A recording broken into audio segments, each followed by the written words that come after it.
Florida is trying to reclaim a Republican edge in the nationwide redistricting fight. Governor Ron DeSantis has introduced a congressional map that could give his party 4 additional House seats. Florida lawmakers are set to debate these new voting lines in a special session that begins today. If passed, the maps could essentially wipe out a win by Democrats in Virginia from last week. CBS News Miami's Jim DeFede joins us now from Florida to explain all of this. Jim, you're looking great. Good morning to you on this Tuesday. Our viewers would have to really lean into their screens to understand the difference in those maps. Explain us specifically what's different and if it's really expected to pass.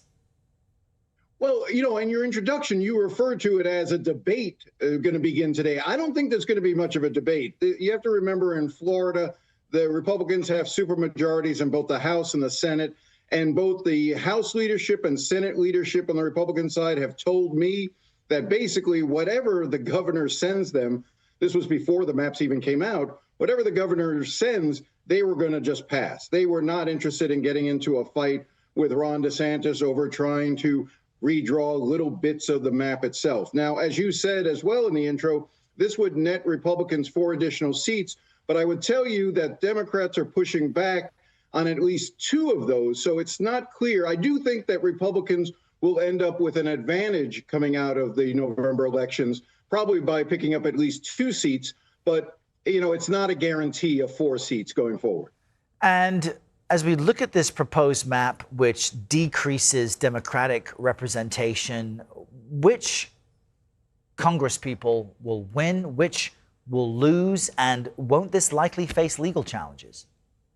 Let's start with the losers in this.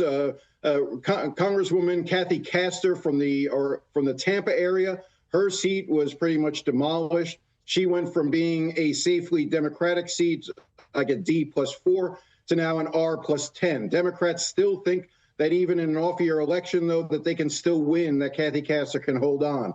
Darren Soto is in a lot harder position. They obliterated his seat. They chopped it up among 3 or 4 other Republicans. I don't see a path for Darren Soto to be able to hang on, but we'll have to see. And then Debbie Wasserman Schultz was the other prime target. She is the second longest serving member of the Florida House delegation. She's been in since 2005, and her seat was clearly chopped up. Now, the 4th member who also is facing a tough time is Jared Moskowitz. And what's likely to happen is Debbie Wasserman Schultz and Jared Moskowitz, there may be 1 seat between the 2 of them, like a game of musical chairs. And it's likely that we'll see one of them will be able to hold on. We're just not sure which one yet.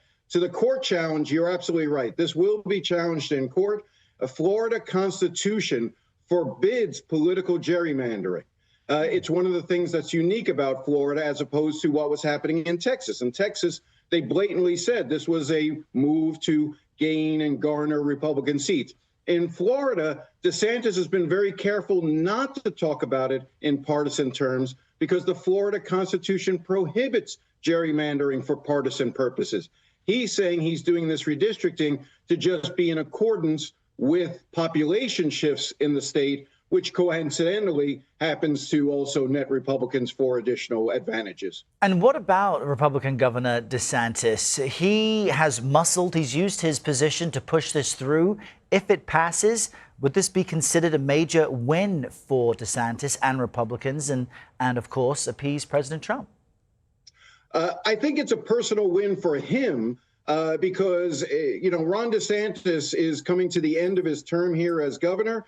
He had a badly failed presidential campaign, and so he's looking to try to re-cement himself with the Republicans nationally. He's also trying to curry favor with Donald Trump. There's been some reports recently that Ron DeSantis is looking for a place in the administration, possibly Attorney General, possibly Secretary of Defense if Pete Hegseth moves on, or even a Supreme Court seat if that were to come up here in this coming months.